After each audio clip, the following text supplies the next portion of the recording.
Hi, I'm Teresa, and I innovate for good. I innovate for good. And I innovate for good. And I innovate for good. I am Shreya. I innovate for good.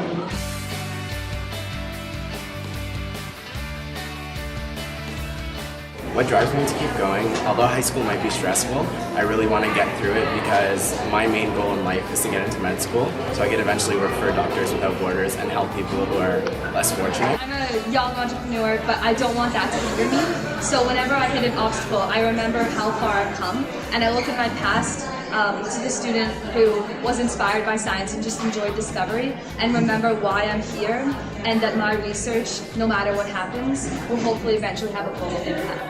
What gets me motivated is I always think that if I just sit in my room and don't do anything, I'm not going to ever make it anywhere. I'm never going to be successful, and I have to put myself out there if I want to have wonderful opportunities and meet the people that I need to in order to succeed.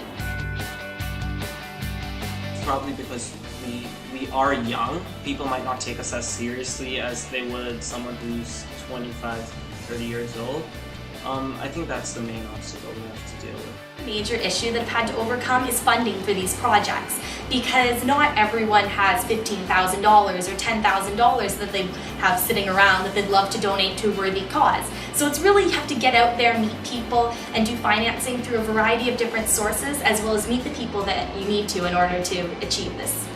People are my age have trouble getting people to take things seriously.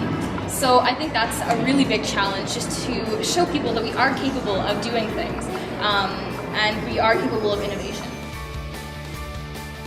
I think actually one of the biggest issues in the developed country is drug abuse going on a completely different side of the spectrum, because a lot of the times citizens who do have issues in terms of drug abuse, if they weren't addicted to those medications, they would be able to contribute more to society.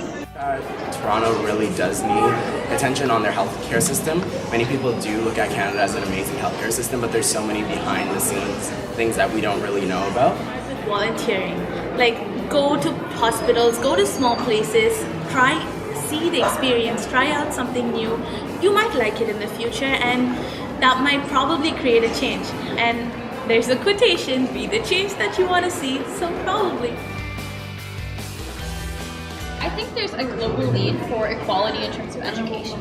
And I think that a lot of the world's problems can simply be solved by education. So violence, poverty, lots of things like that can be stopped if we're all just educated. The biggest global need, I think, is probably poverty. Almost half of the world's population is living in poverty. Places like India, China, Africa, those places, they do not have adequate and proper healthcare. So the least we can do is try to help them in some way or another. The largest thing that I've got out of today at the Innovate for Good event is really about how to make goals, plan things, and how to bring visions into actions. And actually one quote that we were told today that I really like was that vision without action is a daydream, but action without vision is a nightmare. And that's really true. And from this whole process, I've learned how to effectively plan and set goals that are attainable and that we could reach them to make change in our communities.